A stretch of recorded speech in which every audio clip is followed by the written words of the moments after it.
Think of Chevron's report as answering 5 questions. How much did it earn? Why did earnings rise?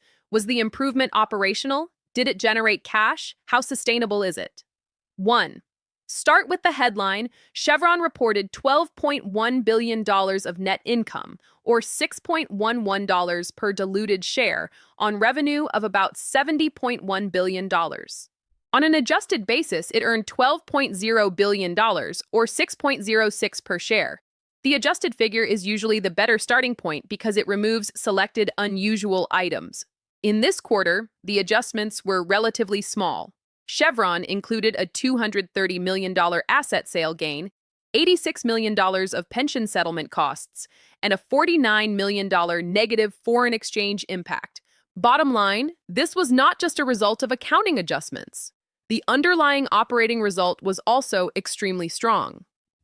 Revenue was approximately $70.1 billion, compared with about $44.8 billion in the prior year quarter, an increase of roughly 56%.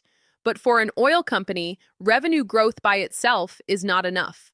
The more important questions are, how much oil and gas did Chevron produce? What prices did it receive? How profitable was refining? How much cash did it retain after capital spending?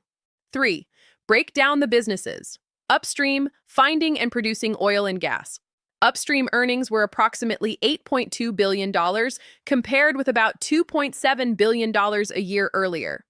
Production reached roughly 4.07 million barrels of oil equivalent per day, up 20% year over year and more than 5% sequentially.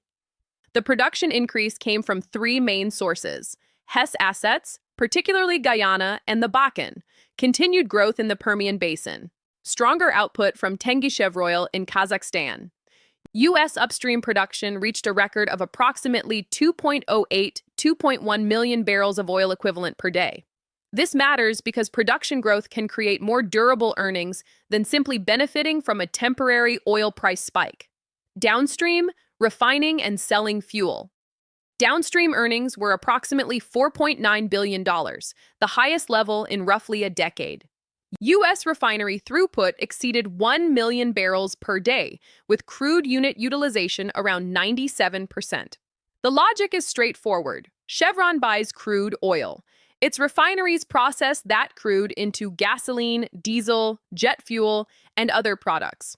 The difference between the value of those products and the cost of crude is the refining margin. Higher margins and high refinery utilization produced a major earnings contribution. So this was not solely an upstream story. Both oil production and refining contributed meaningfully. 4. Check the quality of cash generation. Chevron generated $22.6 billion of operating cash flow and approximately $18.1 billion of free cash flow during the quarter.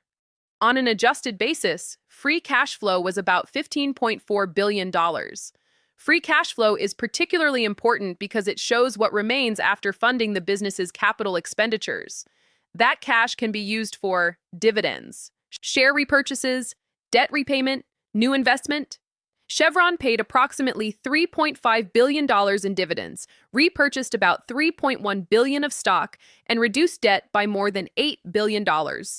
The balance sheet improvement is important because it indicates that the company did not simply distribute all of the temporary windfall, it also strengthened its financial position. 5. Separate durable gains from temporary gains. This is the most important analytical step. More durable positives production increased materially through Hess and organic growth. U.S. production reached a record. Hess integration synergies reached approximately $1.5 billion ahead of schedule. Chevron said it achieved roughly $3 billion of annualized structural cost reductions since 2024. Full-year capital spending is expected toward the low end of its $18.19 billion range. Potentially temporary positives. Oil prices were boosted by geopolitical disruption. Refining margins can normalize quickly. Chevron disclosed approximately $1.4 billion of favorable timing effects. Q2 production and refining performance were unusually strong, so repeating the quarter's earnings level would require supportive commodity prices and continued high utilization. The report in one sentence: Chevron had an excellent quarter. It produced more oil and gas, refined more crude, benefited from strong commodity prices, generated substantial free cash flow, and reduced debt. The main question for investors is not whether Q2 was good, it clearly was, but how much of the $12 billion adjusted earnings level can persist when oil prices, refining margins, and favorable timing effects normalize.